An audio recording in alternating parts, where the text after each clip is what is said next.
July 3న భారతీయ క్రైస్తవ దినోత్సవం 2021 నుండి 2030 వరకు జరపబడుతున్న భారతీయ క్రైస్తవ దినోత్సవం జూలై 3వ తేదీన ప్రారంభం అయ్యింది. యేసుక్రీస్తు ప్రభువారి శిష్యుడైన తోమా గారు హతసాక్షి అయ్యింది జూలై 3వ తేదీన.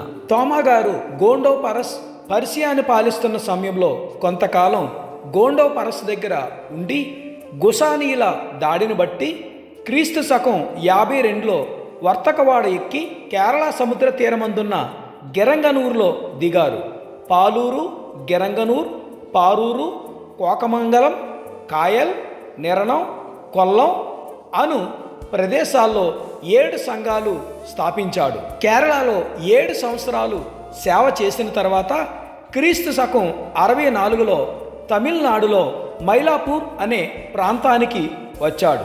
అక్కడ ఆయన సువార్త ప్రకటిస్తూ దయ్యాలను కూడా వదిలిస్తూ ఉన్నాడు. ఒక దయ్యం పట్టిన స్త్రీ ఎన్నో ఏళ్లుగా బాధపడుతూ ఉంటే ఆ స్త్రీని కూడా రక్షించాడు. ఆ విషయం అక్కడ ఉన్న వాళ్ళందరికీ కూడా తెలిసింది. ఆ కాలంలో అక్కడ మహదేవన్ అనే రాజు పరిపాలిస్తూ ఉన్నాడు.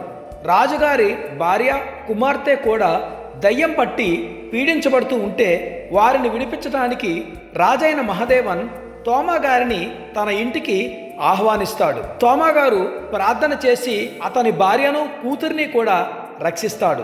అప్పుడు రాజు కుటుంబం కూడా ప్రభువునందు విశ్వాసం ఉంచుతారు.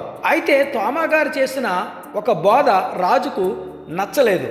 రాజుకు బహుమంది భార్యలు ఉంటారు, అది ఖండిస్తాడు తోమా. అప్పుడు తోమాకి రాజుకి కూడా వివాదం వచ్చింది. అయినా తోమా ఆ విషయంలో రాజీ పడలేదు.